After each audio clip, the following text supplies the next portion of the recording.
Assalamualaikum warahmatullahi wabarakatuh. Halo guys, kembali lagi bersama saya Bobby Herian dan kita akan kembali mengomentari video dari Didi Juli yang judul Serius Yesaya pasal 29 ayat 12 untuk Muhammad, dia buta, ibadahnya palsu dan dihukum Allah. Kita akan lihat nanti sebenarnya ini judulnya udah keliru nih guys ya.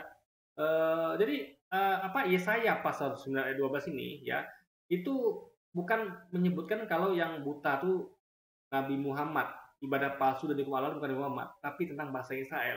Tapi ada nubuatan di situ, di sela-sela itu nubuatan untuk menerangkan kedatangan Nabi Muhammad kemudian guys. Nah itu yang kita bahas nanti, yang kita akan buktikan di video ini. Kita langsung tonton ada videonya guys. Ya, bukan aku menyanggah, tapi kalau saudaraku Kristen dan Katolik pakai ayat ini lalu bilang Kainama menipu orang Islam dan mengatakan 29:12 itu kalau dicocokkan kepada Rasulullah Muhammad SAW.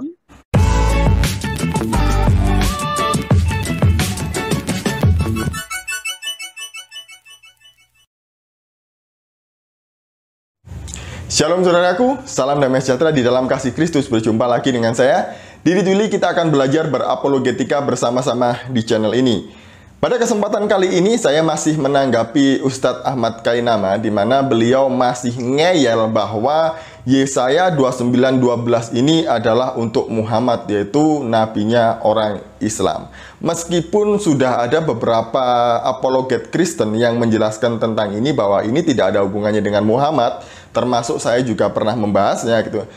Beliau ini masih nggak percaya dan kekeh gitu ya, ini untuk Muhammad menurut dia. Sebelumnya, mari kita melihat video berikut ini.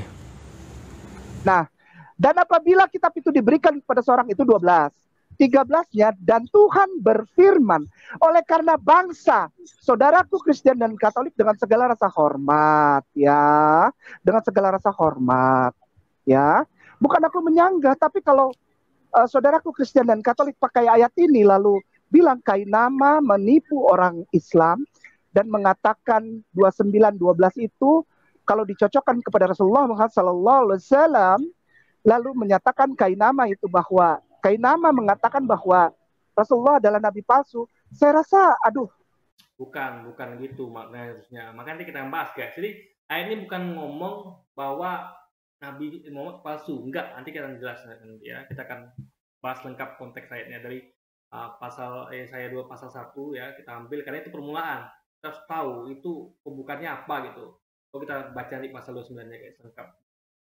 Ini justru yang saya pertanyakan hermeneutikanya yang menyanggah saya di video itu. Jadi hermeneutika yang netral ya. Ingat, hermeneutika adalah ilmu ya untuk menafsirkan suatu ayat yang bukan merupakan monopoli dari agama tertentu ya. Hermeneutika itu luas, sama kayak kalau misalnya itu namanya ilmu tafsir. Ini menafsirkan suatu ayat, lihat dari kecocokannya, hubungan keterkaitan dengan ayat lainnya, sebelum sesudahnya, dan sebagainya macamnya guys. Jadi hermeneutika itu adalah yang dimasuk oleh dan jangan salah paham ya, dimasuk oleh Ustadz Kainama itu bukanlah hermeneutika versi Kristen. Enggak.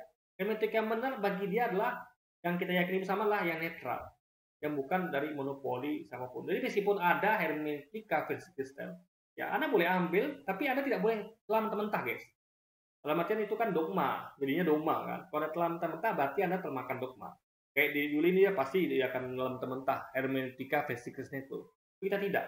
Kita akan tetap netral dan teliti, kita mengkaji benar nggak hermeneutika versi Kristen itu.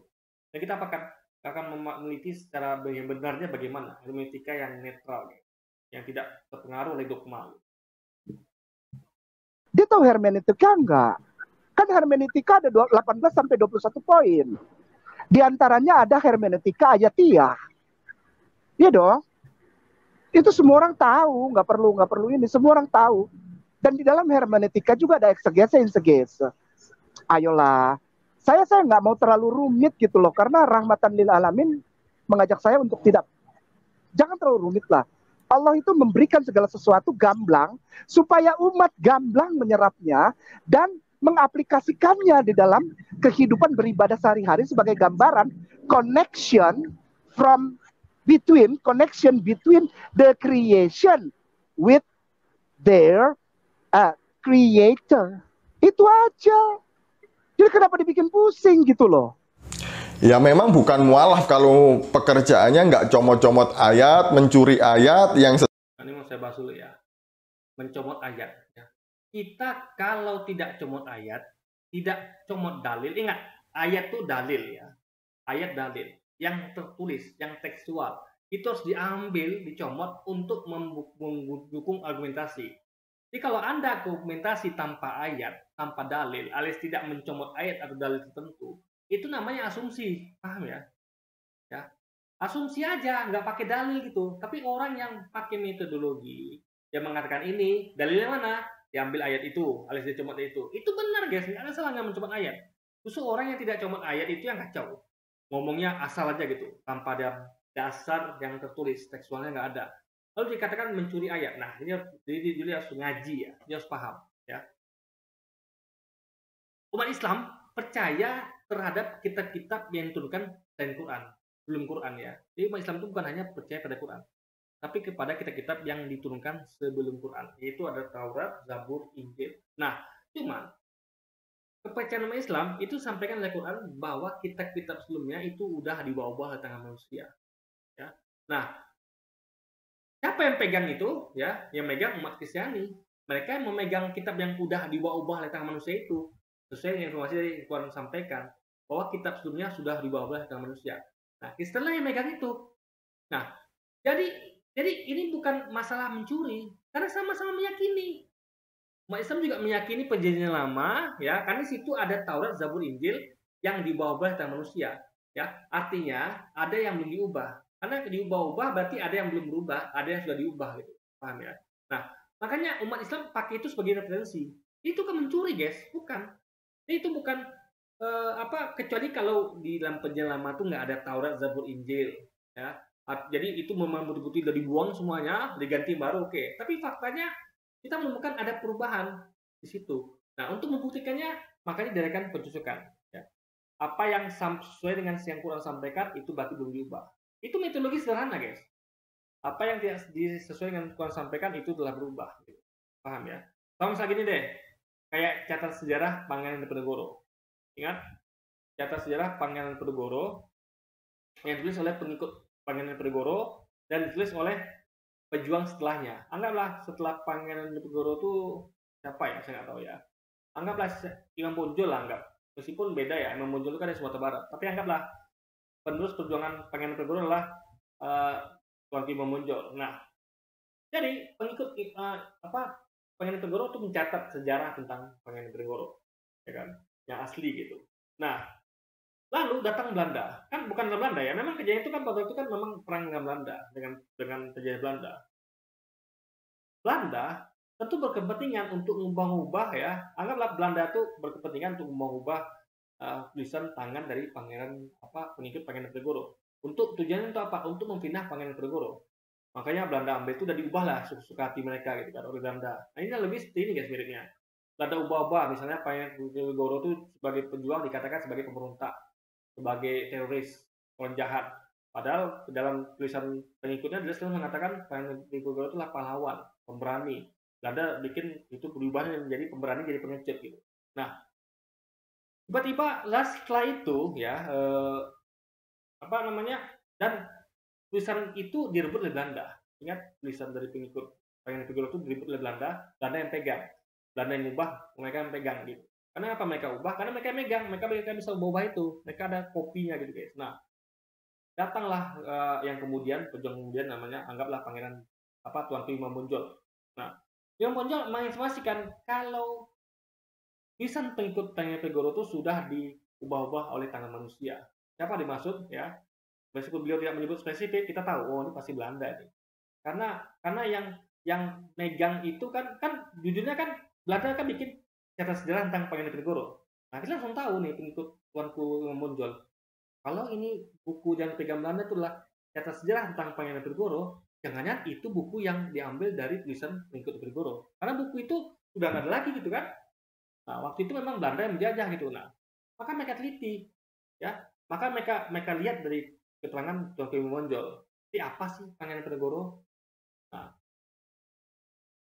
untuk melihat ya bukti benar nggak disampaikan oleh Pangeran Diponegoro bahwa kitab Pangeran Diponegoro ini sudah diubah oleh tangan manusia, oleh tangan Belanda tadi. Maka diambil kitab itu, dicocokkan. Oh, ternyata ini kok di kitab apa yang dipegang Belanda ini kok dikatakan Pangeran Diponegoro tuh penjahat, perampok, pengkhianat, apalagi penakut gitu kan. Kok beda ya dengan yang ditulis di Tuan Tuan Monjol? Nah, itu berarti yang udah diubah. Nah, tapi yang nggak diubah misalnya kayak tempat tanggal lahir. Pangeran Diponegoro lahir di Jawa, tahun sekian, tanggal sekian. Ini sama nih. Berarti ini belum diubah gitu. Nah, itu metodologi sederhana guys, biar pada paham ya. Ini pencocokan itu sangat penting gitu. Ya. Sangat penting sekali pencocokan itu. Dan metodologi yang yang termasuk penting lah ya, paling penting untuk menemukan kebenaran, ya. Mencocokkan antara kesesuaian antara apa yang disampaikan dengan yang tertulis gitu. Jadi kalau sekali lagi terbukti. Buktinya apa? Mengatakan bahwa kitab-kitab dunia sudah diubah dengan manusia, terbukti Alkitab yang dipegang oleh Pakistan itu ada yang sama, ada yang tidak gitu. Nah, yang sesuai itulah yang belum diubah. Yang kontradiksi itu yang berubah gitu. Ngerti ya, paham ya? Nah, bahkan kalau kita lihat lebih luas lagi, misalnya kayak mereka tidak melakukan pencocokan terhadap apa yang Yesus ajarkan dengan yang tidak Yesus ajarkan. Ya, jadi ada tokoh-tokoh di Kristen itu ya, Yesus, lalu apalagi Matius, Lukas, Paulus dan segala macamnya. Mereka tidak mencocokkan itu gitu. Yesus katakan jelas ya, turutilah ya, lakukanlah ajaran orang-orang Farisi dan ahli Taurat. Yesus suruh turuti dan laksanakan ajarannya guys, tapi tidak perbuatannya. Nah, apa yang diajarkan oleh ahli Taurat dan kitab Farisi yaitu hukum Taurat yang Musa. Mereka mengajarkan itu, babi itu haram, apalagi sunat itu wajib dilakukan hingga sepanjang masa ya, berlaku selama-lamanya. Hukum kisos, mata ganti mata, gigi ganti gigi. Dan itu disebutkan Yesus ucapannya.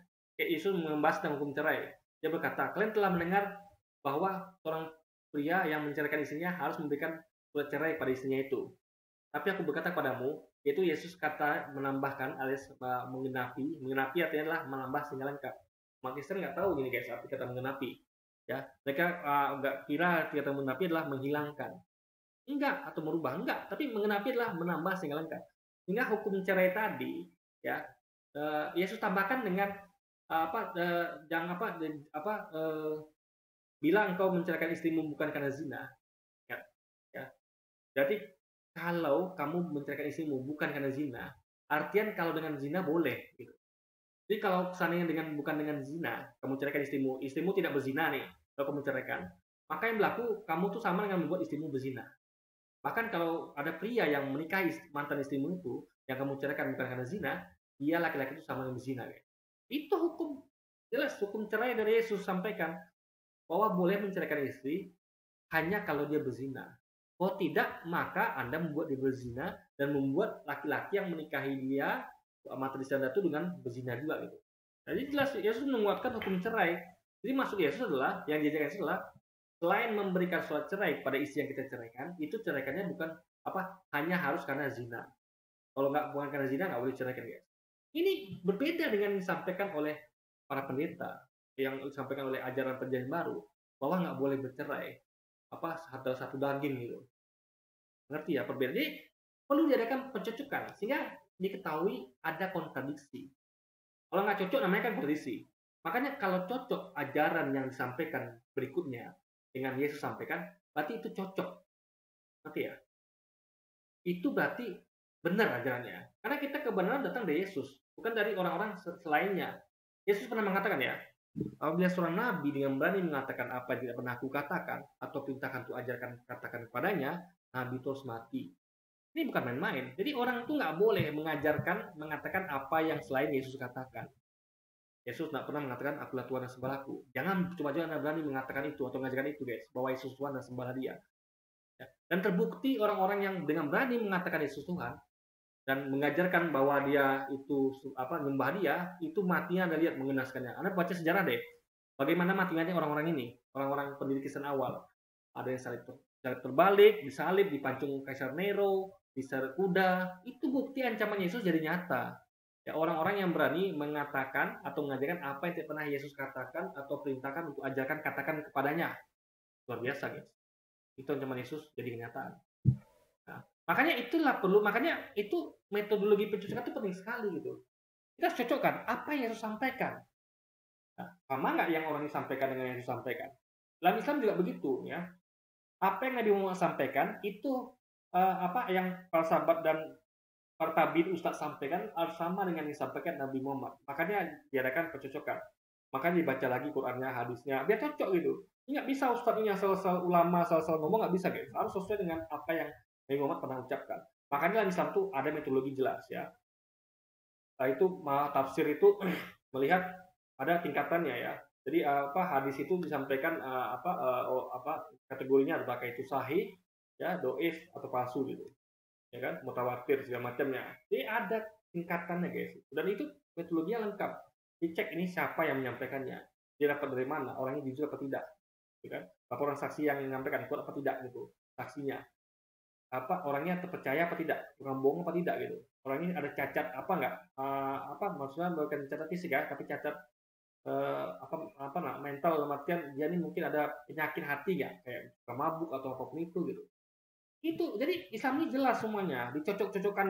Itu memang metodologi yang paling bagus guys untuk mengetahui kebenaran. Harus cocok match antara yang Yesus sampaikan dengan yang bukan Yesus sampaikan, harus match. Sama juga kayak yang Nabi Muhammad sampaikan dengan yang bukan Nabi Muhammad sampaikan, itu harus match. Nah, itu metodologi penting sekali pada menunjukkan. Dengan itu kita akan tahu adanya kontradiksi atau tidak. Jadi ketika ada ulama mengatakan yang tidak sesuai dengan Nabi Muhammad sampaikan, karena diadakan pencocokan gitu kan, kita langsung tahu. Kenapa? Karena diadakan pencocokan. Oh tidak kan, kita memang bangun aja. Kalau mau ngomong apa kita ya gitu aja kan. Makanya perlu pencocokan. Mereka tidak melakukan itu. Makanya mereka tuh kena dogma imani saja. Apa kata pendeta? Mereka tidak mau mencocokkan dengan apa yang Yesus sampaikan di Alkitab. Padahal Yesus itu berulang kali menyampaikan pengajarannya di Alkitab, guys. Tapi mereka tidak pernah mau mencocokkannya. Akhirnya mereka tersesat. Sesuai dengan mau mereka itu dibilang asli, yang enggak dibilang. Tadi dia sampaikan bukan karena susah dengan mau kami, tapi kami lihat dari apa yang kurang sampaikan. Maka dia harus ngaji, guys. Dia harus ngerti metodologi yang bisa itu bagaimana untuk mengecek kebenaran dari hal-hal yang ada di dalam Alkitab itu. Dia harus ngerti itu. Dia bukan suka-suka kami, enggak. Ada metodologinya, yaitu pencocokan. Ya, itu metodologi saya sampaikan tadi kan, baiknya metodologi itu gimana. Kalau Anda tidak melakukan pencocokan, Anda akan tersesat. Dan itulah yang dilakukan. Dia tidak mencocokkan antara ajaran Yesus dengan ajaran selain Yesus, sehingga dia memakai ajaran bukan ajaran Yesus, guys. Dia nggak tahu itu, bahkan dia nggak tahu kalau itu nggak cocok gitu kan. Palsu, ya itu memang pekerjaan mereka ya. Jadi nggak usah kaget. Saya pun juga nggak kaget sebenarnya. Oh, kita nggak kaget karena kita tahu metodologinya, ya. Dia nggak kaget ngapa? Karena dia memang ngerti, guys, tentang pentingnya metodologi pencocokannya itu.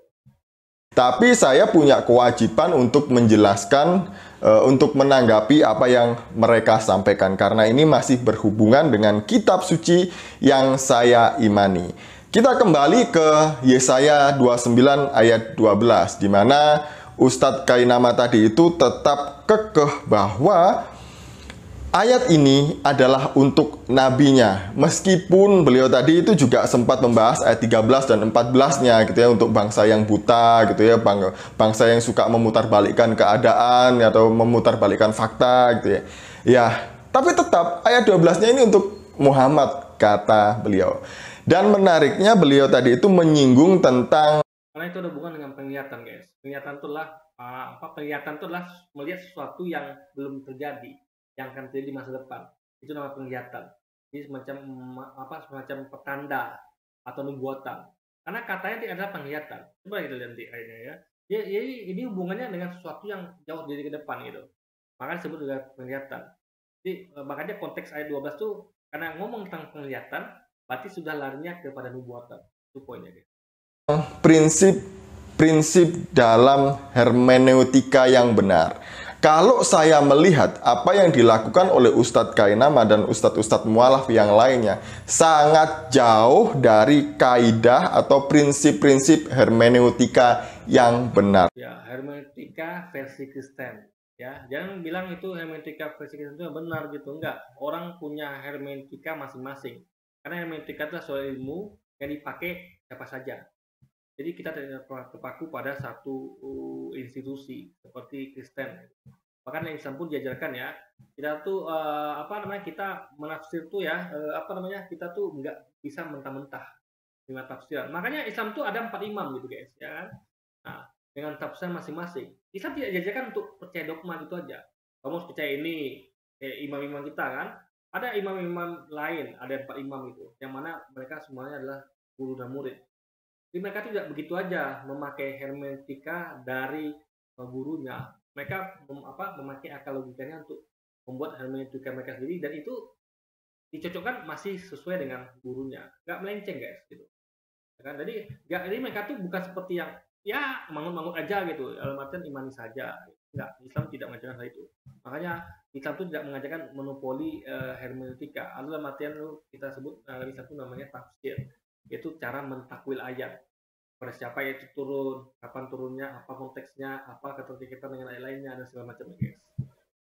Karena yang mereka lakukan itu bukan hermeneutika, karena itu adalah metode mencomot-comot ayat, yang sesuai diambil, yang nggak sesuai dibuang.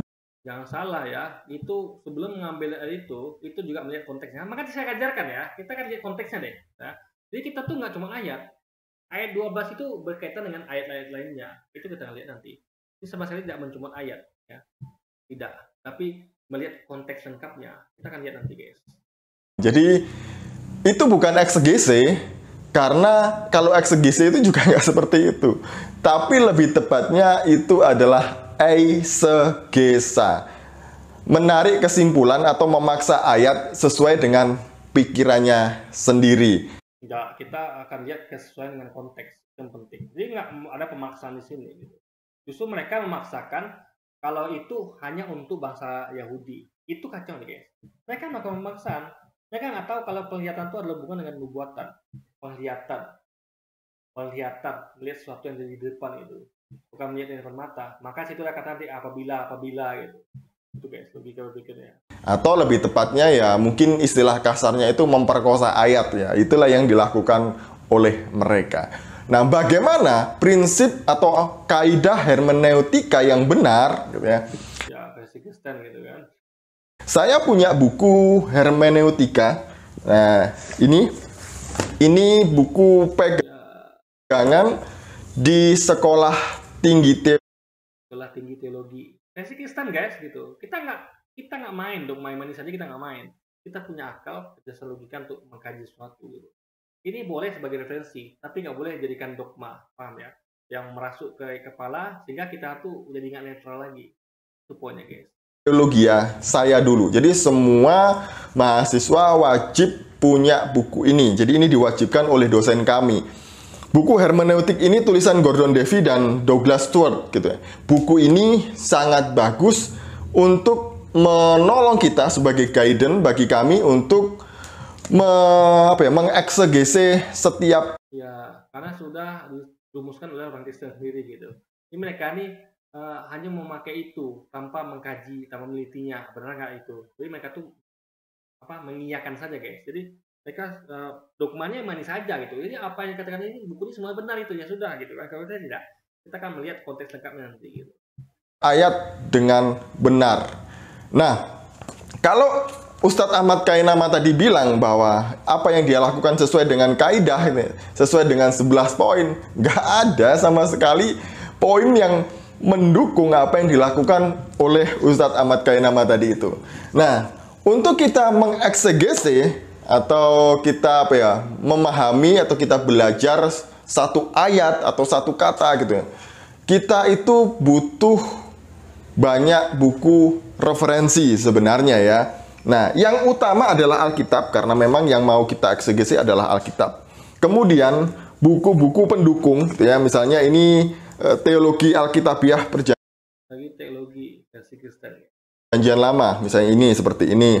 Kemudian survei Perjanjian Lama, karena kita mau mengeksegese kitab Nabi Yesaya. Kemudian The Prophet of Israel.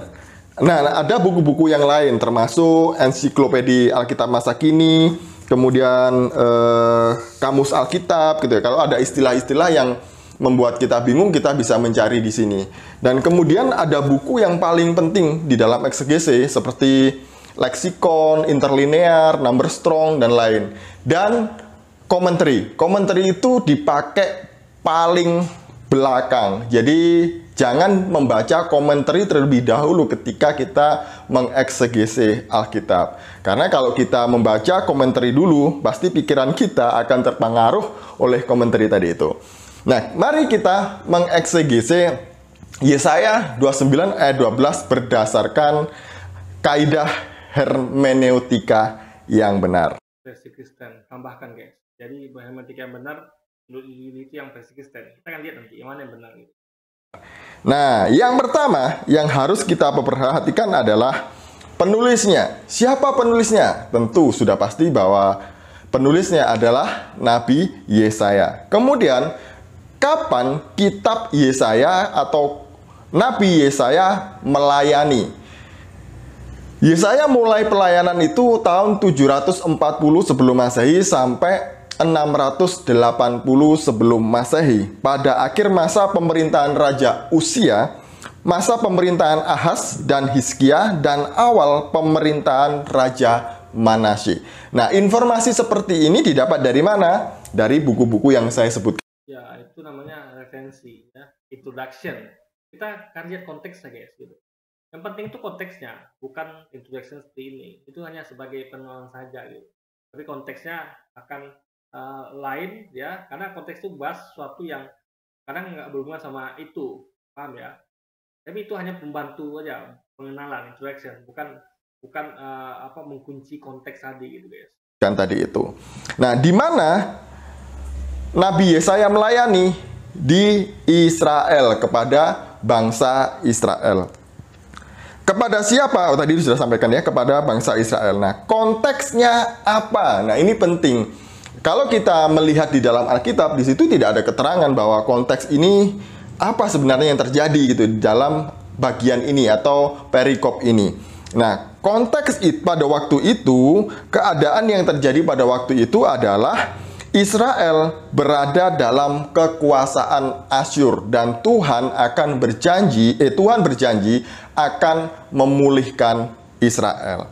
Dan dia nggak baca konteks lengkap. Nanti kita akan lihat konteksnya apa sebenarnya guys ya. Jadi bukan disampaikan dia nih seperti itu. Ada nanti ya mengenai apa sih yang terjadi pada bangsa Israel gitu. Ya kan? Apa yang ini adalah yang tentang bangsa Israel itu apa sih yang sebenarnya ada gitu kan. Teksnya berbunyi apa? Nah, ketika kita mau mengeksegese sebuah ayat gitu ya, kita harus membaca satu perikop penuh. Nah, supaya kita tahu ceritanya apa. Bahkan kita diwajibkan untuk membaca minimal satu pasal sebelum dan sesudah, atau lebih baik lagi satu kitab itu secara keseluruhan. Bayangkan tahap eksegese itu begitu rumit. Nggak rumit ya, nggak rumit. Kita asal tahu poinnya guys. Jadi kita akan bacakan lengkap satu perikop Yesaya pasal 1, karena itu kunci di situ. Ya, baru Yesaya pasal 29 kita akan bacakan lengkap ya guys. Belum kalau kita nanti sudah melihat kata per kata dalam bahasa aslinya. Nah, mari kita melihat di dalam ayat 12 itu bahasa asli dari membaca. Nah, bahasa aslinya adalah kera, berasal dari akar kata kara. Jadi, kara itu berarti panggilan, memanggil dengan suara yang nyaring, baik itu memanggil manusia, temannya, ataupun memanggil kepada Tuhan. Berteriak, memproklamasikan, dan membaca. Kalau kita melihat kata kera atau kara dalam konteks ayat 12 ini, kata yang tepat untuk kita pakai adalah membaca. Jadi itu artinya membaca. Nah, kapan hari sempat saya bahas juga, saya menanggapi bahwa kata kara ini menjadi ikro, kemudian hiro, dan dari kata keiras gitu. Lah kok bisa? Padahal kata kera ini adalah kata kerja. Kok bisa menjadi kata benda gitu ya? Apalagi hiro, jauh sekali. Jauh panggang dari api ini namanya gitu ya. Nah, ini yang apa yang dilakukan oleh mereka. Tahu nggak di arti ikro? Ikro itu artinya baca atau bacalah. Itu bukan kata benda, guys. Nauzubillah min dzalik. Ini ngerti bahasa Indonesia nggak? Ya. Coba saya tanya Manda. Baca itu kata benda apa kata kerja? Ya. Membaca, baca, bacalah. Itu sama, guys. Ya. Membaca, ya. Sedang membaca berarti. Ya, sedang baca, membaca, ya. Bacalah, perintah untuk baca, membaca, ya. Baca kata dasar dari membaca. Itu semuanya kata kerja. Kita akan buktikan, ya. Ikro atau bacalah atau baca itulah kata kerja. Bisa baca sini nih. Ini kamus besar bahasa Indonesia, ya. Baca. Apa itu tulisannya? Verb, kata kerja. Baca sama dengan membaca adalah kata kerja. Membaca itu kata dasarnya adalah baca, yaitu kata kerja. Ya. Artinya melihat serta memahami isi dari apa yang tertulis, ya, dengan melisankan atau hanya dalam hati. Ini kata kerja baca. Ikro itu kata kerja, bukan kata benda. Kata benda itu adalah bacaan, ya kan? Tulisan. Tulis itu kata kerja. Menulis, tulis itu kata kerja. Tulislah kata kerja. Jadi dia aja nggak ngerti apa itu kata kerja, kata benda, guys. Ini kacau nih orang, ya kan? Belajar dulu deh Anda di Yuli apa itu kata kerja, apa itu kata benda, gitu kan? Masa membedakan antara apa membaca, bacalah membaca dengan bacaan nggak bisa deh, guys. Kalau bacaan ya kata benda, bacaan. Berarti sesuatu objek yang untuk dibaca, itu bacaan. Tapi kalau baca, membaca, bacalah itu kata kerja. Dia malah katakan kata benda. Ini kacau, guys, logika orang ini beneran. Itu namanya pemerkosaan ayat, bukan eksegese yang benar, bukan eksegese melakukan eksegese berdasarkan kaidah hermeneutika yang benar. Nggak ada itu prinsip seperti itu, nggak. Ya nggak ada kata baca itu kata benda, bro. Anda belajar bahasa Indonesia di mana gitu kan? Lihat kamu siapa gitu. Kacau deh orang bener, guys. Ada, itu namanya eisegesa. Nah, kemudian kata buta atau illiterate, tidak bisa membaca. Nah, ini sebenarnya kata ini itu tidak ada kaitannya dengan Muhammad yang ingat ya, kita baca terjemahan itu adalah tidak bisa membaca alias illiterate. Bahasa Inggrisnya illiterate. Itu artinya jelas tidak bisa membaca. Jangan Anda artikan yang lain lagi. Buta itu beda, guys. Buta, ya. Buta itu bahasa Inggrisnya apa? Blind. Belajar bahasa Inggris deh Anda ini, ya. Jadi kalau di situ diartikan illiterate, ya, alias nggak bisa membaca, ya sudah, berarti orang nggak bisa membaca, ya. Kalau orang buta apa? Blind man, orang buta. Gitu. Jadi menyamakan antara buta dengan nggak bisa membaca. Ini kacau, guys. Buta huruf, jadi tidak bisa membaca. Jadi kata ini berasal dari kata yadati atau yada, yang artinya mengenal, baik itu mengenal seseorang. Berarti Anda salahkan yang mengartikan itu, yang menerjemahkan itu tadi siapa? Lai ya, Lembaga Kitab Indonesia. Salahkan mereka. Hey Lai, ini lebih pandai dari Anda. Dia mengatakan ya, terjemahan itu salah. Jadi artinya bukan illiterate, ya, bukan. Atau bahasa Indonesia bukanlah bisa membaca, tapi adalah mengenal. Ini apa? Lebih pandai dari Lai deh, guys, sebenarnya, ya kan? Orang ataupun mengenal Tuhan, mengetahui, memahami, atau tidak memiliki pengetahuan alias goblok, bodoh gitu kan, dan buta huruf. Jadi ini menunjuk kepada bangsa Israel yang pada waktu itu buta. Mereka tidak bisa membaca. Kita akan lihat nanti ya, itu ayatnya sebenarnya ngomong tentang apa. Itu penting nih konteksnya, guys, itu penting. Kita akan bahas lengkap ya. Penting bagi kita untuk melihat kembali dalam konteks keseluruhan ayat ini. Mari kita melihat ayat 9. Tercengang-cenganglah, penuh keheranan, biarlah matamu tertutup buta semata-mata. Ingat ya, bahwa yang dimaksud dengan buta ini bukan buta huruf seperti Muhammad nabi mereka gitu ya, bukan, karena ini menuju kepada orang Israel yang sejatinya mereka adalah buta secara rohani. Ingat ya tadi tulisannya adalah illiterate, nggak bisa membaca, nggak ada hubungan sama ini, ya. Nanti ya, kita akan lihat nanti, guys. Siapa yang melakukan itu? Tuhan sendiri, karena mereka sangat bebal. Jadi orang Israel diizinkan oleh Tuhan di bawah kekuasaan orang-orang Asyur. Jadilah mabuk tetapi bukan karena anggur, jadilah pusing tetapi bukan karena arak. Sebab Tuhan telah membuat kamu tidur nyenyak. Matamu, yakni para nabi, telah dipejamkannya, dan mukamu, yaitu para pelihat, telah dilindunginya. Jadi ini konteks tentang Israel ya. Nanti ayat itu akan bicara mengenai dua hal. Nanti kita akan lihat, guys. Bahkan para nabi dan pelihat pun mereka tidak dapat melakukan apa-apa gitu, karena Tuhan sendiri yang membutakan mereka. Maka bagimu penglihatan dari semua itu seperti isi sebuah kitab yang Ingat, jadi mengatakan Tuhan membutakan mereka, berarti Tuhan menyesatkan mereka. Itu kan yang mau sampaikan di ini kan. Nah, ini bertentangan dengan temannya yang mengatakan tempat lagi itu mantu bilang apa dia? Berarti Tuhan itu menyesatkan manusia masuk neraka, berarti Tuhan yang salah dong gitu. Ini teman Anda Juli mengatakan itu gitu. Tapi Tuhan dalam agama mereka ini adalah membutakan orang Israel karena perbuatannya. Paham ya? Ini sama dengan konteks Tuhan sampaikan, cocok guys. Ini Tuhan tuh menyampaikan kalau orang yang tidak mau mendengar, menerima firman Allah gitu kan, itu Allah akan tambah kesesatannya. Sama dengan ini gitu. Orang Israel tidak mau dengar Tuhannya, Allah akan makin tutup mata mereka.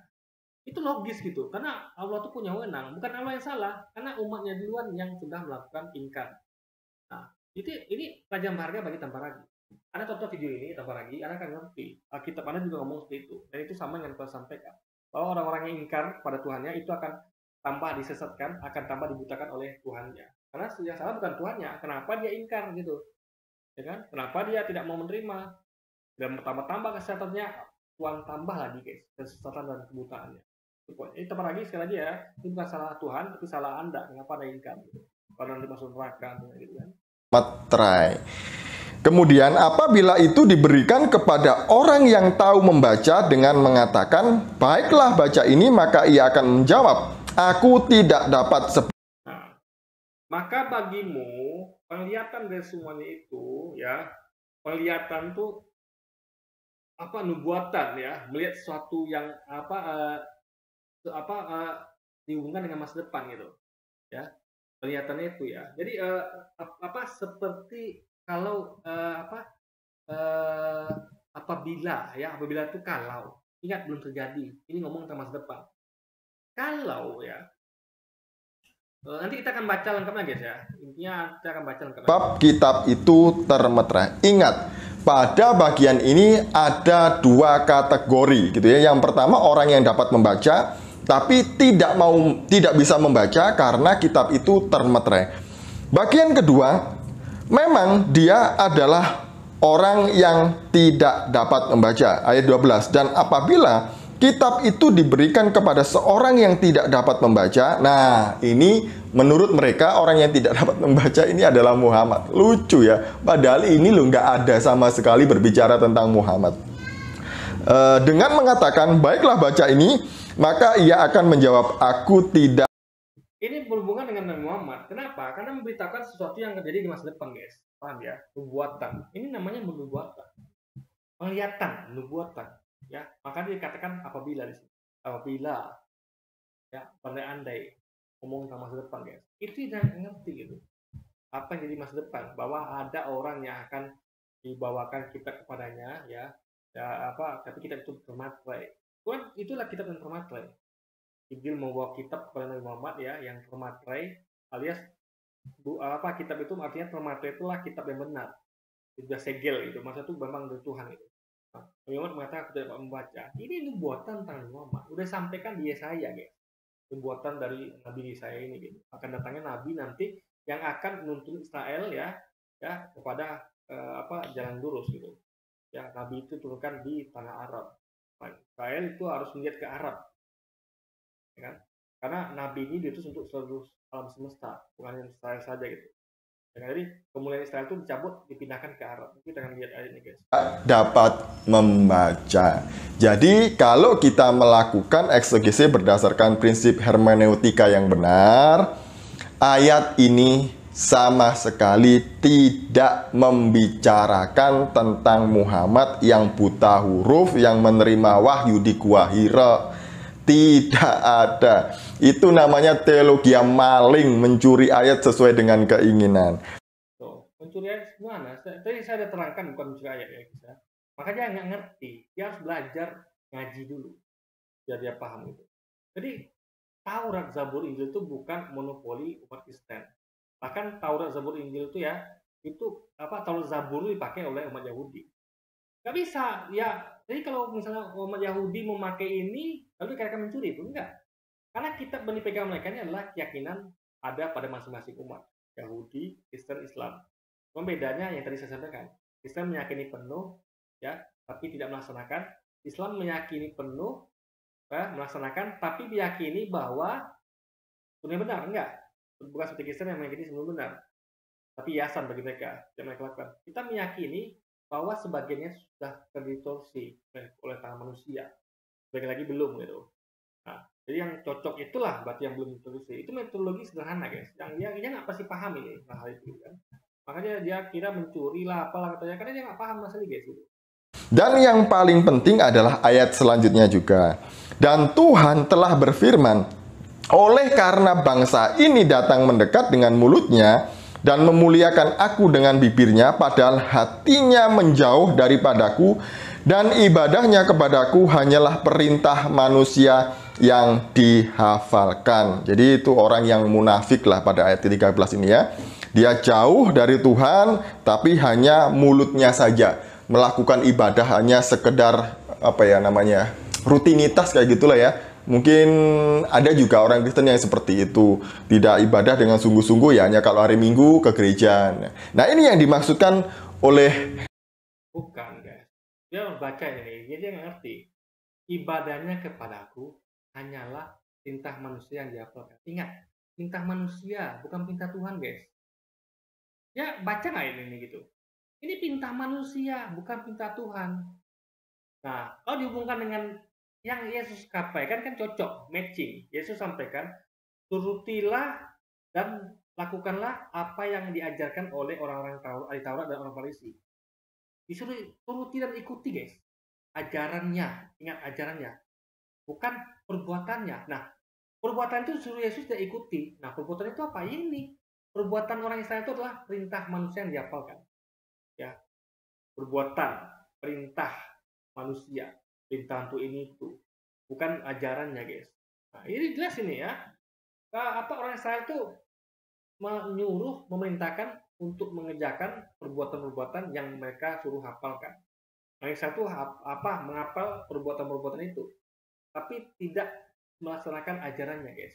Perbuatannya yang dihafalkan itu, yang diperintahkan itu tidak sesuai dengan yang diajarkan. Ya, Yesus suruh untuk menghindari perintah manusia yang dihafalkan, yaitu perbuatan mereka itu, dan menyuruh untuk menuruti dan mengajarkan mengikuti ajaran dan melaksanakan ajaran dari hukum Taurat dan kitab Nabi yang diajarkan oleh orang-orang ahli Taurat dan orang Farisi ini guys. Itu poinnya. Yesaya 29 ayat 13 dan 14. Maka sebab itu sesungguhnya aku akan melakukan pula hal-hal yang ajaib kepada bangsa ini, keajaiban yang menakjubkan. Hikmat orang-orangnya yang berhikmat akan hilang, dan kearifan orang-orangnya yang arif akan bersembunyi. Nah, inilah hukuman Tuhan sebelum mereka dipulihkan. Jadi kalau mereka ngotot bahwa Yesaya 29 ayat 12 ini untuk Muhammad gitu ya, apakah dia seorang yang buta rohani gitu ya, kemudian dia orang yang melakukan ibadah hanya secara nggak sungguh-sungguh lah, hanya model rutinitas gitu ya. Bukan perintah manusia bro, ke perintah Tuhan. Orang melaksanakan ibadah dengan perintah manusia. Ingat ya, Nabi Muhammad itu melakukan ibadah dengan perintah Tuhan, bukan perintah manusia. Paham ya? Orang melakukan perintah manusia itu adalah seperti dilakukan oleh orang Yahudi. Mereka bukan melaksanakan ajarannya dari hukum Taurat, kitab Nabi, tapi melakukan dari melaksanakan dari perbuatannya. paham ya, perintah manusia. Itu ini nggak ngerti dengan ayat ini sebenarnya gitu. Apa yang tertulis dia nggak ngerti maknanya. Ini udah kacau deh gitu. Dan apakah dia orang yang termasuk dihukum oleh Tuhan? Nggak nyambung. Ini bukan ibadah palsu, ibadah yang tidak diperintahkan. Ngerti nggak? Kalau ibadah palsu itu adalah ibadah yang diperintahkan tapi dia nggak sungguh-sungguh. Bukan itu. Ibadah itu bukan diperintahkan Tuhan, tapi diperintahkan manusia, alias buatan manusia. Berarti apa yang tidak diajarkan? Ya, oleh Tuhan ajarkan, perintahkan Tuhan itu dilakukan oleh mereka, yaitu perintah manusia, bukan perintah Tuhan. Ini bukan ibadah palsu, bukan bicara mengenai ibadah palsu, tapi ibadah buatan manusia, paham ya? Bukan ibadah nggak sungguh-sungguh. Ibadah memang buatan manusia murni, bukan perintah Tuhan gitu, guys. Ini perintah manusia. Gitu. Sebenarnya karena ini sangat berbicara untuk orang-orang Israel pada waktu itu. Jadi jangan lupa ada kata penglihatan, ya. Jadi kamu ini akan ada penglihatan. Apa yang kamu lihat? Ya itu tadi yang akan terjadi, bahwa nanti apabila ada kitab yang bermaterai, apabila itu artinya nanti akan terjadi. Apabila, kalau, berarti belum terjadi, guys. Kalau apabila itu adalah sesuatu yang belum terjadi, guys. Paham ya? Itu nanti itu terjadinya pada Nabi Muhammad. Sesuai, persis sama. nggak ada sebenarnya satu kata pun atau satu ayat yang membicarakan tentang Muhammad. Nggak ngerti itu lah ya. Tadi kita udah bahas kan, dia bahasa Indonesia dia nggak ngerti. Perintah manusia disamakan dengan perintah Tuhan. Kita ngerti deh, guys. Kacau. Kata kerja, baca, dikatakannya kata benda. Ini kacau nih. Sudahlah, nggak usah maksa-maksa mengais-ngais nubuatan Nabi di kitab suci orang Kristen. Ini kan katanya sudah dipalsukan ya. Iya, dipalsukan berarti ada yang asli, bro. Paham nggak? Untuk itu dilakukan pencocokan. Paham nggak dia metodologi itu? Ngerti ya? Misalnya kayak memasukkan ijazah gitu. Tentu ada yang asli. Misalnya dia pasukan ijazah siapa misalnya. Berarti bagian ini asli nih. Ya, karena ini ijazahnya si Anu yang dipalsukan gitu. Ini asli nih. Kopian ini asli nih. Tapi ini dipalsukan bagian tanda tangannya mungkin. Itu poinnya di situ. Masih ada yang asli tertinggal. Itu dibuktikan dengan cara mencocokkan yang mana yang cocok berarti asli, yang tidak kontradiksi berarti itu palsu. Itu metodologinya, guys. Itu dia nggak paham pasti hal-hal itu. Gitu kan. Jadi ya biarlah ya kami saja yang mengimani ini, gitu ya. Cukup dengan literatur kalian saja. Ya, mengimani dengan dogma gereja itu. Kita tidak, kita akan telah kaji, guys. Kalau mau memperkuat kenabian nabi kalian. Sekian dari saya, semoga. Justru Quran mengatakan bahwa kitab-kitab sebelumnya sudah dibuat dengan manusia, bahwa Nabi Muhammad itu dibuatkan oleh kitab-kitab sebelumnya. Makanya cari. Quran memintakan untuk melihat. Jadi kan dikatakan kepada ahli Taurat, ya kan? Bacalah kitab kalian bahwa di situ dibuatkan tentang Nabi Muhammad. Makanya pendeta Buhiro tuh tahu itu. Dia membaca nubuatan Nabi Muhammad dalam kitab sucinya, dalam Injil dia gitu. Makanya beriman Nabi Muhammad kan. Dia meyakini ini nabi nih. Dengan tanda-tanda seperti awan yang selalu menaungi kemanapun dia jalan, sehingga Nabi Muhammad berteduh di awan itu, pohon yang tiba-tiba pindah untuk tempat dia bersandar, tiba Nabi Muhammad duduk gitu, guys. Itu pendeta Buhiro melihatnya, ya. Itu sudah dibuatkan di kitab-kitab sebelumnya. Nah, itu yang kita kais-kais untuk membuktikan kebenaran Quran. Dan memang terbukti. Ada, guys, itu. Nanti kita akan bahas ayat lengkapnya ya. Ini mencerahkan kita. Shalom. Oke, ini sudah selesai. Kita akan langsung ayatnya, guys. Kita akan lihat ayatnya. Nah. Bentar, ayatnya gimana nih?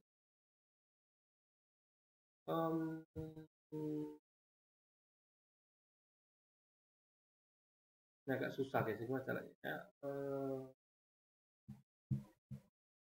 Bentar.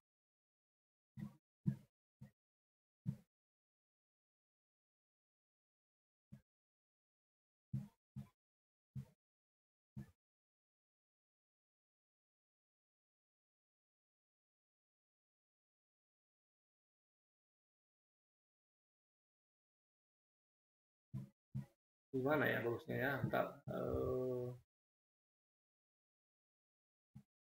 Oke, gini aja deh. Kalau Anda baca ya Yesaya pasal 1 ya, itu ngomong tentang bagaimana Allah tuh menghukum bangsa Israel. Karena mereka melakukan banyak hal yang hal-hal buruk gitu, orang Israel itu, ya kan? Tanya saya, ya Pak, ini wajah saya kok dikira atas sih guys. Oh gini bentar ya, coba kita kecilkan dulu. Nah, gini guys. Nah, ini. Nah, kalau sudah dapat caranya. Oke. Nah, gini. Ini saya pasal 1 ya, nih. Dengarlah hai langit dan perhatikanlah hai bumi. Ini saya pasal 1 ya. Kita maju dulu ke depan. Pasal 1 ayat 1 sampai ayat ke-19 ya. Ayat ke-20. Dengarlah hai langit dan perhatikanlah hai bumi. Sebab Tuhan berfirman, Aku membesarkan anak-anak dan mengasuhnya, tapi mereka memberontak terhadap aku. Jadi sini Allah sudah memakai istilah anak. Berarti anak itu bukan anak kandung, bukan anak. Dia memang manusia itu dikatakan anak-anak dia gitu, ya kan? Hamba-hambanya. Anak-anak itu ada kata ganti dari hamba-hamba. Yesus itu jelas anaknya, hambanya, bukan dia sendiri gitu. Tapi mereka memberontak terhadap aku. Lembu mengenal pemiliknya, yaitu yang memiliki lembu itu kan. Tapi Israel tidak. Ya, Israel pemiliknya siapa? Allah tadi guys. Allah yang memiliki Israel. Israel tidak mengenal Allah gitu. Sama kayak lembu nggak mengenal pemiliknya. Keledai mengenal palungan yang disediakan tuannya, tetapi umat itu tidak memahaminya. Umat, anak-anak ini umat ya. Dia ngomong tentang anak-anak ini berarti umat. Anak-anak umat. Yesus adalah umatnya Allah itu. Ya, bukan karena anak kandung atau anak apapun itu guys. Anak dalam artian umat. Celakalah bangsa yang berdosa. Bangsa Israel berdosa yang syarat dengan kesalahan. Keturunan yang jahat-jahat. Anak-anak yang berlaku buruk. Mereka meninggalkan Tuhan. Menista yang Maha Kudus Allah Israel. Dan berpaling membelakangi dia. Di mana kamu mau dipukul lagi. Kamu yang pertama murtad. Seluruh kepala dan seluruh sakit dan seluruh hati lemah lesu. Dari telapak kaki sampai tidak. Intinya adalah ini tentang cerita bahwa Allah itu menjelaskan tentang Israel yang membangkang gitu ya, yang tidak mengikuti Tuhannya gitu. Ya, sambung lagi ya. Dengarlah firman Tuhan, hai pemimpin manusia Sodom, perhatikanlah pengajaran Allah, hai rakyat manusia Gomora. Untuk apa itu korbanmu yang banyak-banyak, firman Tuhan? Aku sudah jemu akan korban-korban bakaran, berupa domba jantan dan akan lemak dari anak lembu gemukan. Darah lembu jantan dan domba-domba dan kambing-kambing jantan tidak disukai. Kenapa dia sukai? Karena mereka tidak melakukan dengan ikhlas. Ya, mereka cuma mereka tidak melakukan dengan sesuai syariat. Itu mereka cuma sebagai casing guys, kan melaksanakan dengan benar lah gitu kan. Apabila kamu datang ya untuk menghadap di hadiratku, siapakah yang menuntut itu daripadamu? Bahwa kamu menginjak-injak peraturan baik suciku, jangan lagi membawa persembahanmu yang tidak sungguh. Jadi persembahan itu tidak sungguh-sungguh guys gitu, hanya ritual saja.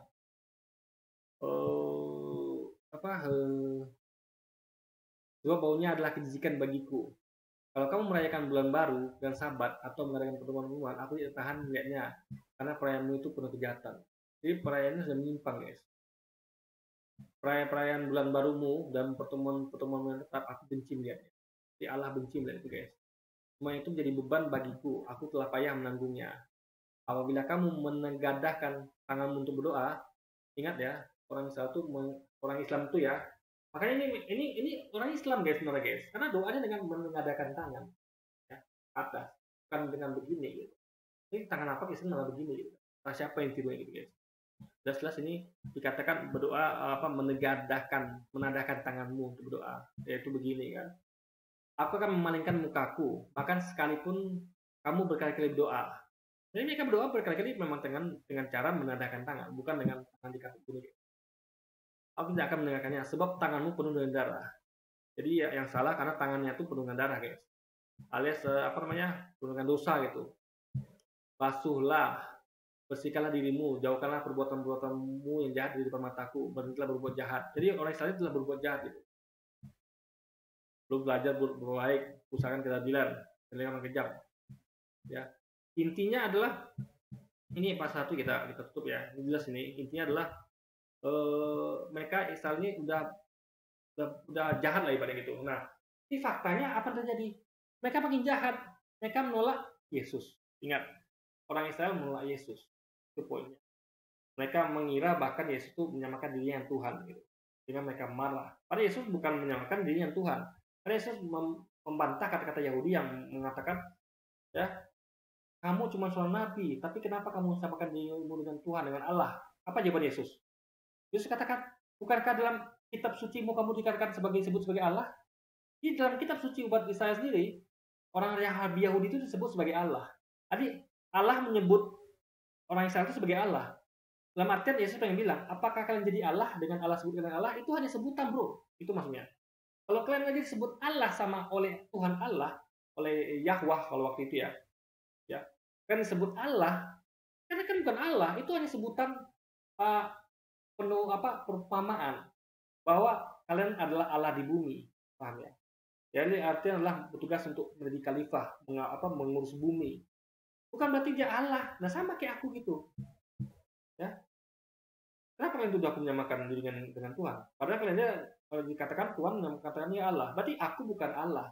Seperti kalian bukan Allah, hanya karena kalian disebut Allah, aku juga bukan Allah. Itu maksud Yesus, guys. Nah, mereka nggak ngerti hal ini. Nah, itu simpel kali gitu kan. Nah, oke, jadi setelah kita tahu itu akhirnya ya, faktanya adalah Israel berbuat jahat, Allah perintahkan untuk bertobat. Ini faktanya mereka tidak bertobat, ya kan? Ingat, mereka nggak bertobat, mereka menolak Yesus loh, ya, mereka menolak Yesus. Makanya Allah cabut keistimewaan Israel itu akan bikin kepada bangsa lain. Nah, kita akan baca ayat 29 ya, guys. Nih.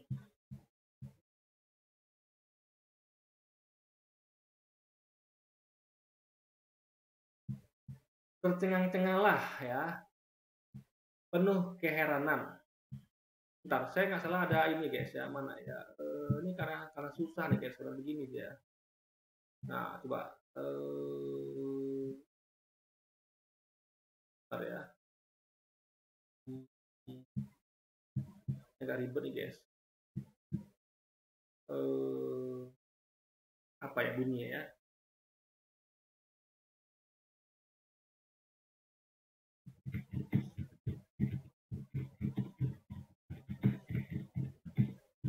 Nah, coba kita lihat ini ya. Kita biar Anda ngerti, Anda lihat ini dulu gitu. Maksud dari Yesaya ini apa gitu.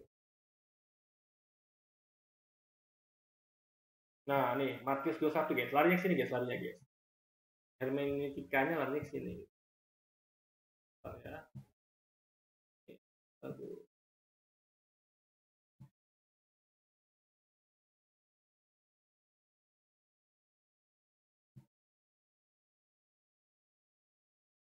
Nah, kita baca Matius dulu ya, pasal 21 ayat. Kita lihat konteks lengkapnya guys. Nih. Nah, bentar ya.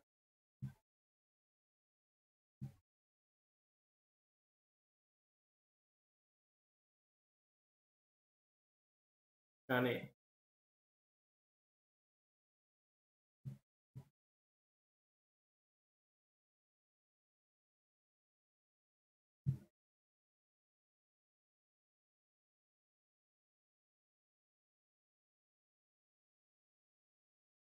Nih. Bentar.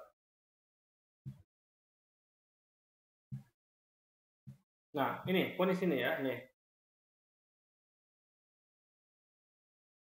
Yesus menunjukkan bait Allah ya. Lalu Yesus masuk ke bait Allah dan mengusir semua orang yang berjual beli di halaman bait Allah, yang membalikkan meja-meja penukar uang ya, dan bangku-bangku pedagang merpati, dan berkata kepada mereka, ada tertulis, rumahku akan disebut rumah doa, tapi kamu menjadikannya sarang penyamun. Jadi orang-orang ini ya mengubah bait Allah ini yang tempat berdoa ya, rumah tempat berdoa, khusus untuk berdoa, tapi jadikan pula sarang penyamun. Maka Yesus marah dan mengusir semua orang yang berjual beli di halaman bait Allah, guys. Nggak boleh berarti gitu kan. Maka dia marah dengan membalikkan meja-meja penukar uang dan bangku-bangku pedagang merpati. Dia marah nih, guys. Nah, tapi ketika imam-imam ya dan kepala dan ahli-ahli Taurat yang perbuatannya salah ya, ingat yang mereka ajarkan benar, tapi perbuatan mereka yang salah. Itu yang Yesus sampaikan. Ya, turutilah, lakukanlah ajaran mereka, tapi bukan perbuatannya. Jadi perbuatan mereka salah gitu, ajaran mereka benar. Tapi ketika imam-imam kepala dan ahli-ahli Taurat melihat mukjizat-mukjizat yang dibuatnya itu dan anak-anak yang berseru dalam bait Allah, hosana bagi anak Daud, hati mereka sangat jengkel. Jadi mereka tidak mengakui Yesus, guys. Jengkel hati mereka gitu. Karena mereka menganggap mereka paling hebat gitu kan. Mereka tidak menerima nabi seperti apa Yesus gitu. Mereka anggap ya Yesus bukan nabi gitu.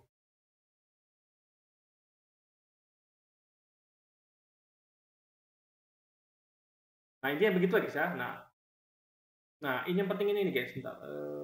Nih. Lalu Yesus masuk bait Allah dan ketika ia mengajar di situ, datanglah imam-imam kepala serta tua-tua bangsa Yahudi kepadanya dan bertanya, dengan kuasa manakah engkau melakukan hal itu? Jadi mereka ini mempertanyakan legalitas dari Yesus, gitu, ya. Dan siapakah yang memberikan kuasa itu kepadamu?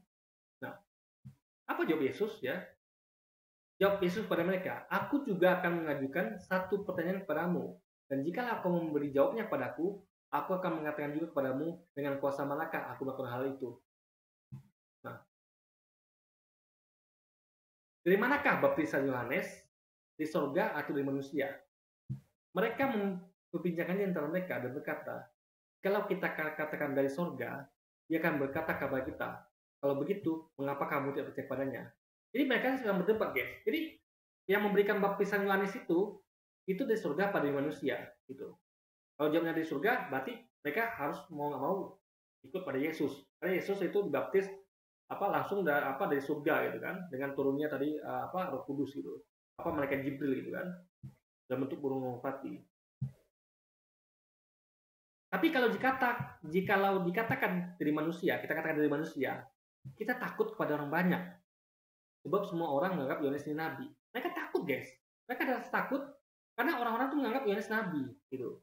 Berarti harusnya itu dari surga, gitu kan? Karena mereka menganggap Yohanes nabi. Berarti bertentangan dengan kemauan orang banyak, itu maksudnya. Lalu mereka menjawab Yesus, kami tidak tahu. Maka mereka tuh ambil amannya dengan mengatakan kami tidak tahu. Aman, itu main aman, guys ya. Kalau mereka serba salah. Kalau mereka katakan iya, berarti mereka mengakui Yesus dan Yohanes. Ya. Kalau mereka katakan tidak, berarti mereka tidak mengakui Yesus dan Yohanes, berarti mereka bertentangan dengan keyakinan namanya. Mereka takut, mereka main aman, mengatakan tidak tahu. Padahal mereka tahu maksudnya itu kan. Dan Yesus pun berkata kepada mereka, jika demikian, aku juga tidak mengatakan kepadamu dengan kuasa manakah melakukan hal itu. Yesus membalas, kalau kalian nggak mau jujur, aku juga nggak mau menyampaikannya gitu. Karena Yesus mau fair kan? Kalian harus fair. Kalian jujur, kalian jujur, aku akan jujur gitu. Pokoknya. Jadi Yesus itu mengajarkan pada mereka untuk jujur gitu guys.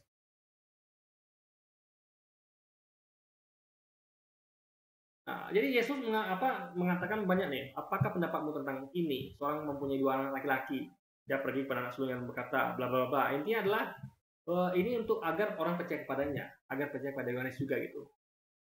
Nah, kita akan langsung, jadi berdasarnya panjang lebar guys. Nah, kita akan langsung membacakan ini ya, yang langsung poinnya gitu. Nah,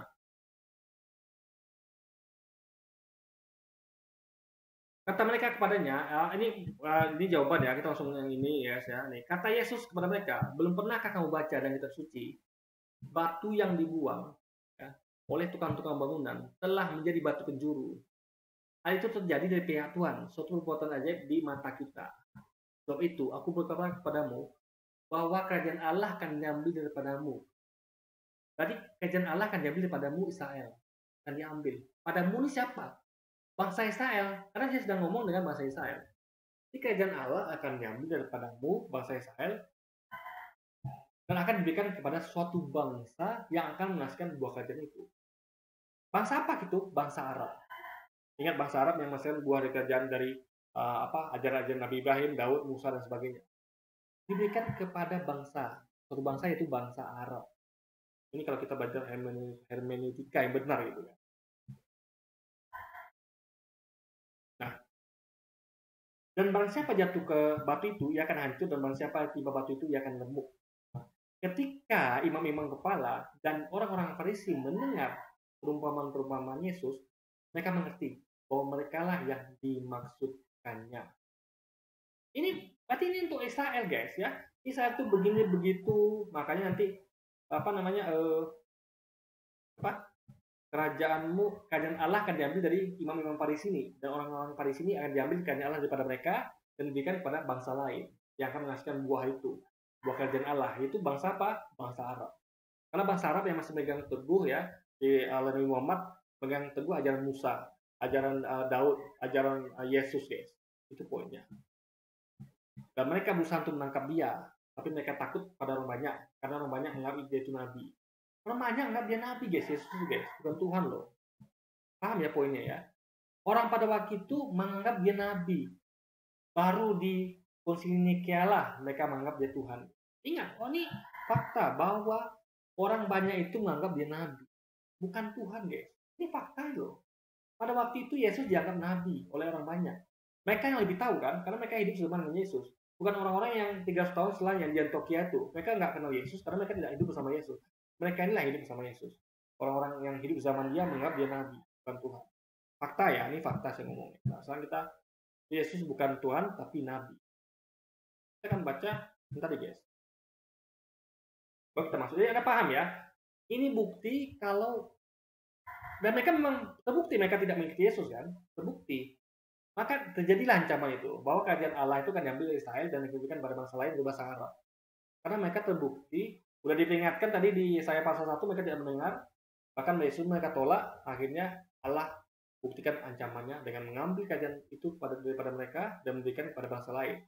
Dia akan menghasilkan buahnya itu, buah Daud, buahnya Musa, buahnya Ibrahim, buahnya Yesus, yaitu apa tadi? Hukum Taurat, sunat, hukum bakaran, apa namanya, hukum korban, hukum Kristus, mata gani mata di hukum cerai, hukum-hukum lainnya yang disampaikan oleh Taurat dan Zabur dan Injil, guys. Itu poinnya. Saya akan bacakan sekarang yang di ini, yang Yesaya. Ini, guys. Ngerti ya? Tadi itu udah basicnya di situ, guys. Saya nggak ngerti sekarang. Bahwa bahasa Yesaya itu memang udah Allah ganti. Kerajaan Allah itu diberikan kepada bangsa Arab.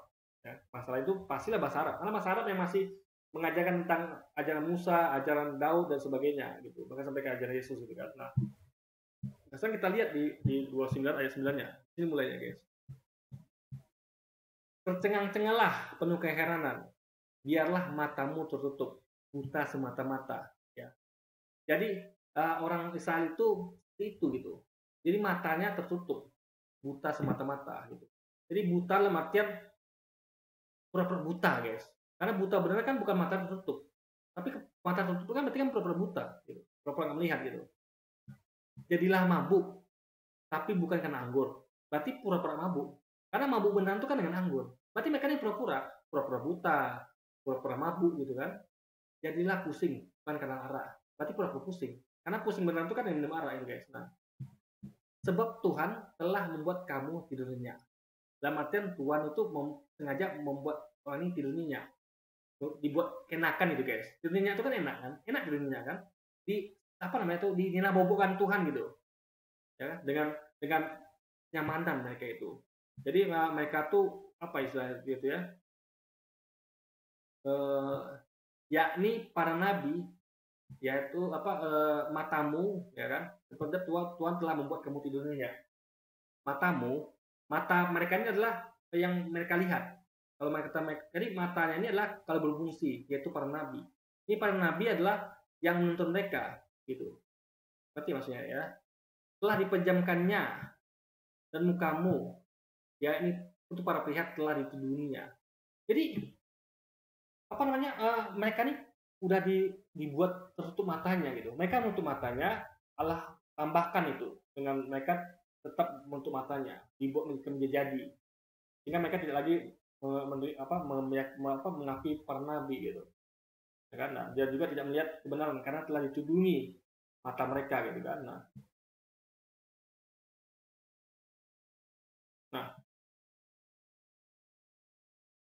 Jadi maka bagimu ya penglihatan dari semuanya itu.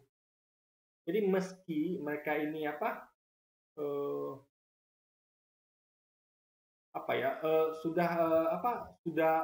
mereka ini kan tadi kan istilahnya adalah berpura-pura gitu. Mereka pura-pura buta, pura-pura mabuk, pura-pura pusing gitu kan. Ya. Jadi semuanya itu mereka tuh nggak bisa lagi melihat apa yang ada di depannya gitu, guys. Nah, maka Allah kasih penglihatan ya. Maka bagimu penglihatan dari semuanya itu. Karena mereka masih ngeyel gitu kan. Jadi Allah kasih semacam vision gitu, penglihatan. Karena mereka telah melakukan itu. Jadi mereka tuh seakan-akan mereka benar. Berarti mereka tuh membangkang. Mereka pura-pura nggak melihat. mereka pura-pura mabuk, pura-pura pusing. Ini Allah kasih penglihatan. Bagi mereka tuh yang nanti terjadi seperti ini gitu. Ya, yang tadi berhubungan dengan kerajaan Allah diambil daripada mereka, diberikan kepada orang lain itu ini maksudnya, guys. Ya, berhubungan sama ini gitu. Ya. Jadi berarti mereka tuh dikasih tahu bahwa penglihatan, berarti mereka tuh akan melihat nanti, bagimu penglihatan dari semuanya itu, dari semua yang mereka lakukan itu ya. Kalau kasih penglihatan, nubuatan ya, bahwa mereka ini akan diambil kerajaan daripada mereka, diberikan kepada orang lain, yaitu dengan hal ini, yaitu seperti isi sebuah kitab yang termaterai. Apa kitab itu? Itu Quran. Ya, kitab yang termaterai.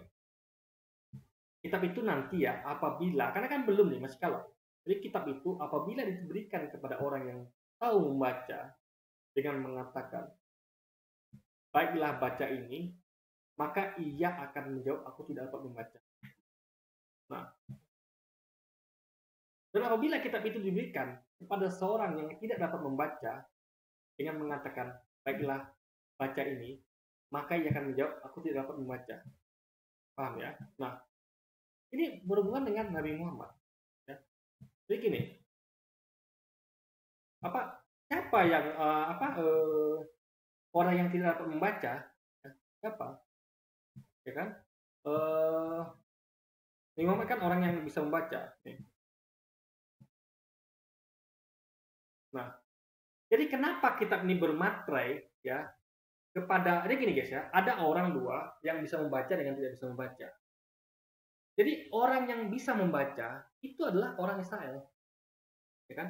Jadi nanti disampaikan kepada, jadi kitab ini ya nanti kan disampaikan kepada orang-orang yang bisa membaca, bukan hanya orang Israel sebenarnya guys ya, semua orang yang bisa membaca, ya, bisa paham gitu, ya. Nah, orang ini mengatakan tidak dapat membaca sebab kitab itu bermaterai.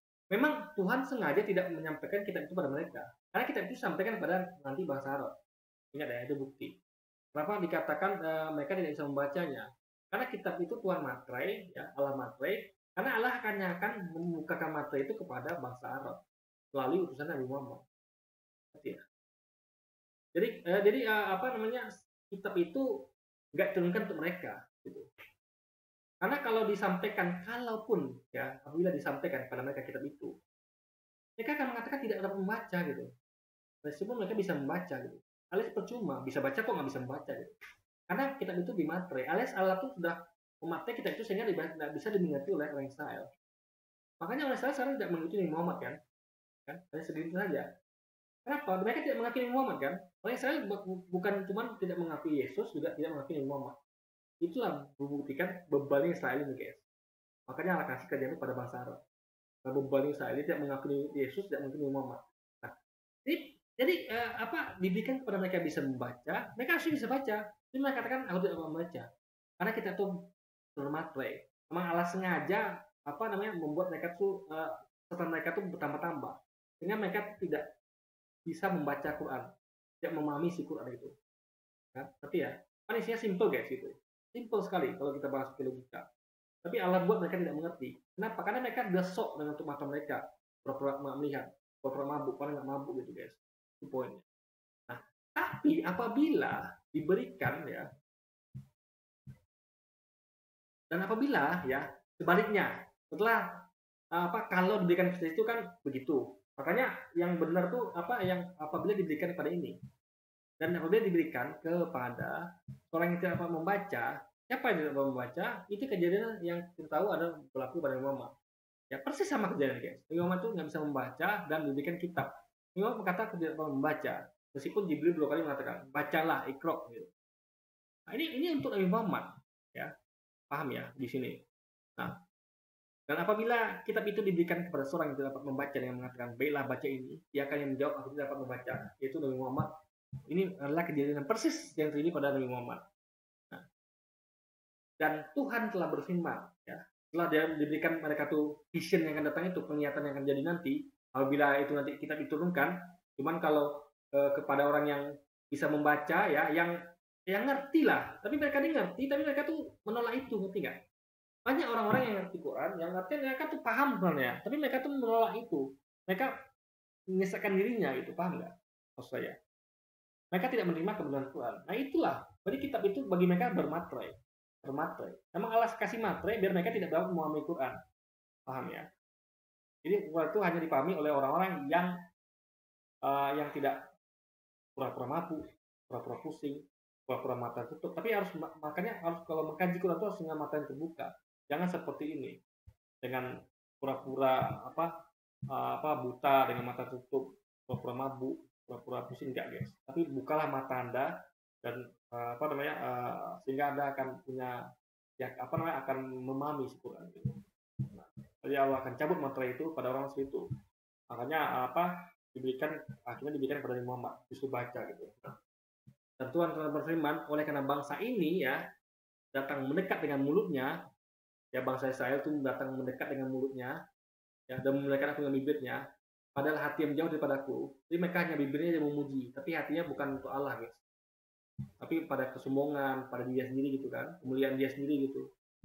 Dan ibadahnya kepadaku hanyalah perintah manusia yang diapakan. Ingat, ini yang dia ngerti.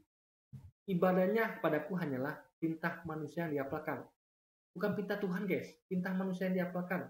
Dalam artian para ahli Taurat tadi, ahli Palestina itu mengajarkan perbuatan perintah yang mereka buat sendiri gitu. Perintah mereka, bukan perintah dari Tuhannya.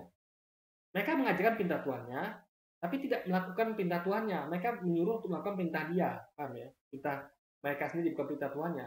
Ini mereka munafik. Mereka mengajarkan yang benar, ya, mengajarkan perintah Tuhan, mengajarkan apa ajaran Tuhan gitu kan. Tapi mereka melakukan perintah hasil dari karya mereka sendiri, perbuatan mereka. Nah, itu yang terjadi gitu. Nah,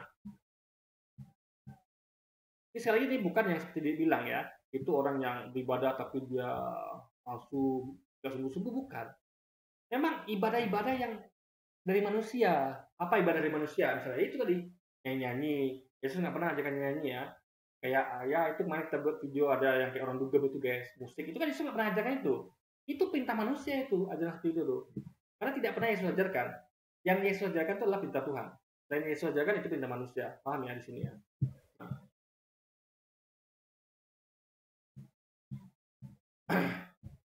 Maka sebab itu, sesungguhnya aku akan melakukan pula hal-hal yang hajib pada bangsa-bangsa ini.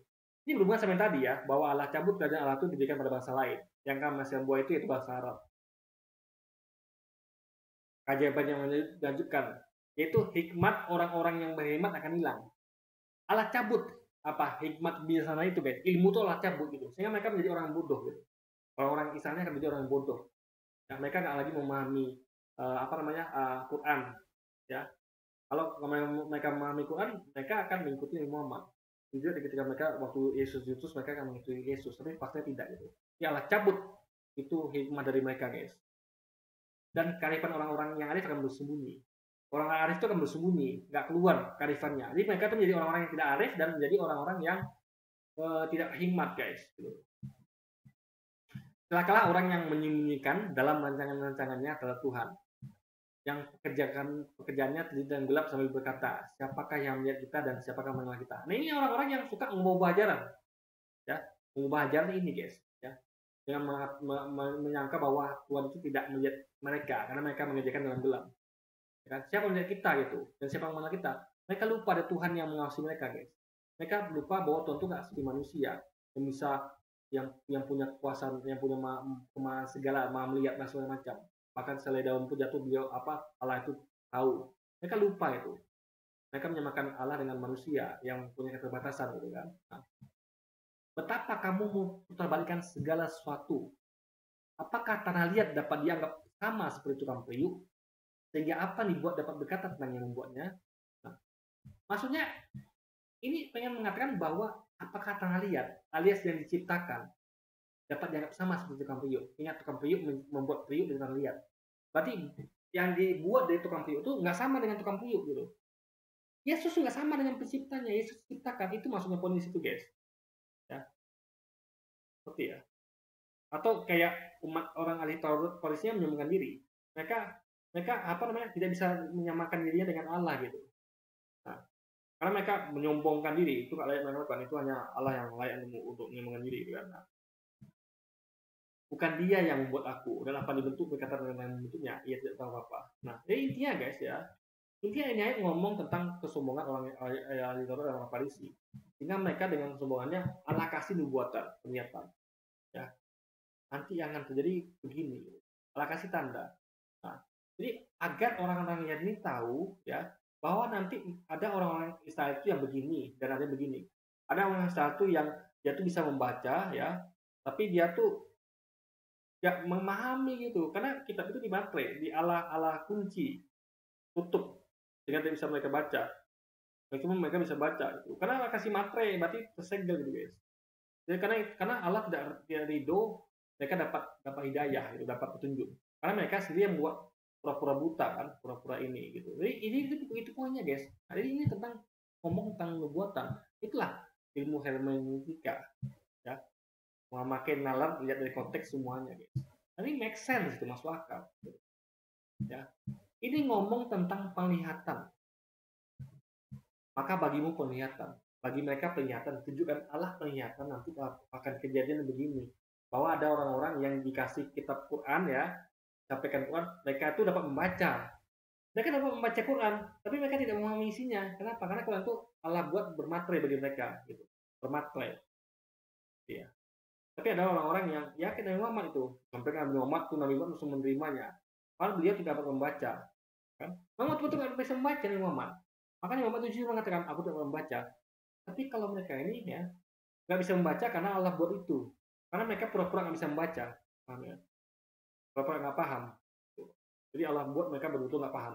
Oke, ini jelas video jelas ini ngomong tentang Nabi Muhammad ya. Ini kalau Anda ngerti dengan konteks, dengan perikop segala macam ya dengan tafsir lah, ilmu takwil itu atau hermeneutika yang benar itu guys. Oke, jadi mungkin sekian dulu video kita kali ini guys. Sampai jumpa lagi di video-video selanjutnya dan wassalamualaikum warahmatullahi wabarakatuh guys.